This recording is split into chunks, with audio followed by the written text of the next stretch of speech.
ایک تو یہ بات ہے، اور دوسرا یہ ہے کہ آج لندن میں کہاں میٹنگ بھی چل رہی ہے جس میں پرویز رشید صاحب ہیں، رانا ثناء اللہ صاحب ہیں، میاں جاوید لطیف صاحب تو ہیں ہی، اور مریم نواز اور نواز شریف بھی ہیں. تو یہ، اور مریم نواز اور نواز شریف تو ظاہر ہے وہ اس کو ہیڈ کر رہے ہیں. تو یہ آج ایک اہم میٹنگ لندن میں ہوئی ہے جس میں مختلف چیزوں پر غور کیا گیا. اس میں میرے سورسز کے مطابق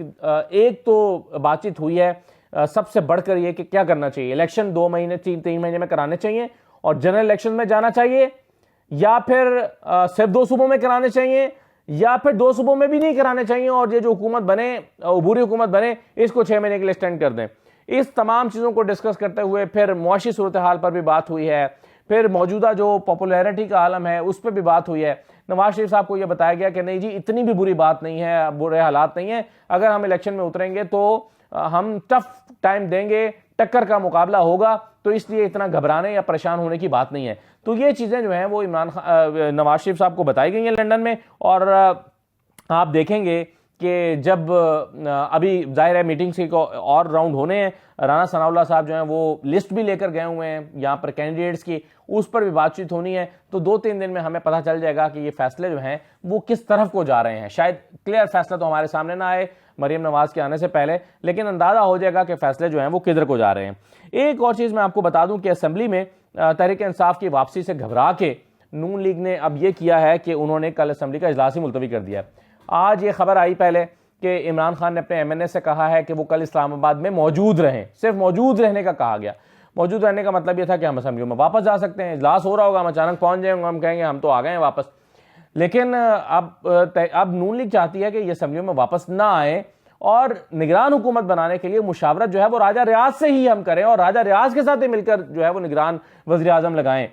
تو اس لیے وہ چاہتے ہیں کہ اب تحریک انصاف اسمبلیوں کے اندر نہ آئے. اب 1 ہفتے کے لیے تو انہوں نے ٹال ہی دیا نا، اجلاس ہی ملتوی کر دیا ہے. جو اجلاس 23 جنوری کو ہونا تھا اس اجلاس کو انہوں نے اٹھا کر ڈال دیا ہے 1 ہفتے کے بعد کو، نہیں جو 20 کو ہونا تھا وہ 27 کو ہوگا انفیکٹ. تو یہ 1 ہفتے کے لیے اجلاس اٹھا کے جو ہے وہ ڈیلے کر دیا ہے تاکہ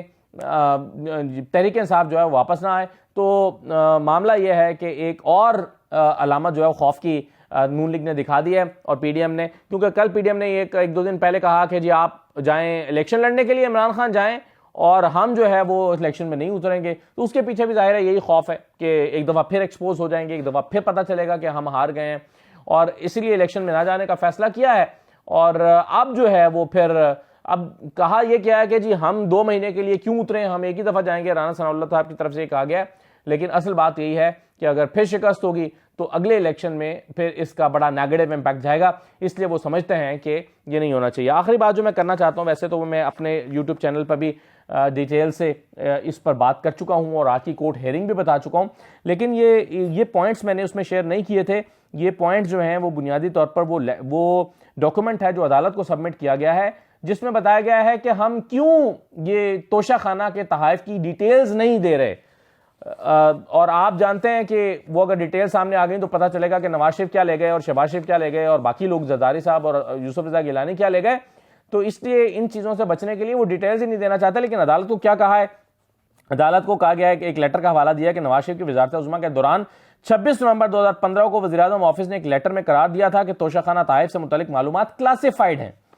یہ نہیں منظر عام پر لائی جا سکتی. وزیراعظم آفس نے 2015 کے اس لیٹر میں قرار دیا کہ توشہ خانہ تحائف کی معلومات سے غیر ضروری میڈیا ہائپ ہو سکتی ہے.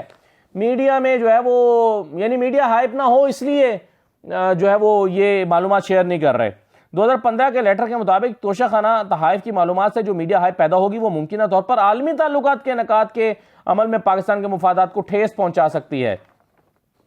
وزیراعظم آفس کے 2015 کے لیٹر میں یہ بھی کہا گیا تھا کہ توشہ خانہ تحائف کی معلومات فریڈم آف انفارمیشن آرڈیننس 2002 کے سیکشن 15(1) کے دائرہ اختیار میں آتی ہیں. پھر کہا گیا کہ فریڈم آف انفارمیشن آرڈیننس 2002 کے سیکشن 15(1) کے مطابق اگر کسی انفارمیشن کے انکشافات سے عالمی تعلقات کے انعقاد کے عمل میں پاکستان کے مفادات کو سنگین اور نمایاں خطرے کا خدشہ ہو تو اس کے انکشاف سے چھوٹ دی جا سکتی ہے، یعنی یہ انفارمیشن شیئر نہیں کی جا سکتی اور یہ انفارمیشن ایکٹ کے اندر نہیں آئے گا. پھر انہوں نے کہا کہ نواز شریف دور کے اس لیٹر کے علاوہ معلومات تک رسائی کے حق کا ایکٹ 2017 بھی ایسی معلومات کی فراہمی سے استثناء فراہم کرتا ہے جو کسی فرد کی ذاتی رازداری سے متعلق ہوں.